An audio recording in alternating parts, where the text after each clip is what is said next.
Osoba koja vam je po genetskom nasljeđu najsličnija nisu ni otac ni majka, već je to vaš brat ili sestra.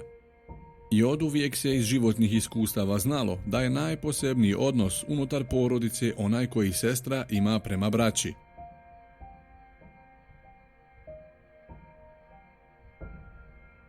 Jednu od brutalnih, ali i egzaktnih potvrda pokazuje i Crna hronika. U često zamršenom kolopletu porodičnih veza, emocija i iskušenja, zločini se, nažalost, događaju u svim mogućim rodnim relacijama, ali sudski arhivi nepogrešivo tvrde, u cijelom svijetu apsolutno najrjeđi su slučajevi da je sestra povrijedila ili ubila brata. U tom posebnom emotivnom svemiru i obrnuti proces je poseban.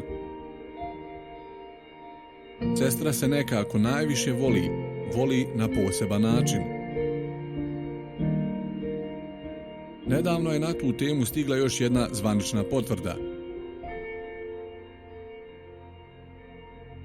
Istraživanje provedeno na 2 britanska univerziteta uključilo je mlade između 15 i 25 godina starosti koji su odgovarali na pitanja o emocionalnim odnosima u njihovim porodicama i glavni zaključak svodi se na konstataciju: svi oni koji su odrasli s jednom ili više sestara uglavnom su sretnije osobe. Analiza je pokazala da sestre potiču ostatak porodice na otvorenije izražavanje osjećaja, čime istovremeno jačaju koheziju u porodici. Osjećaje i razgovaranje o njima temelj su dobrog mentalnog zdravlja, a upravo su sestre, odnosno ženska djeca, predvodnici takvog ponašanja.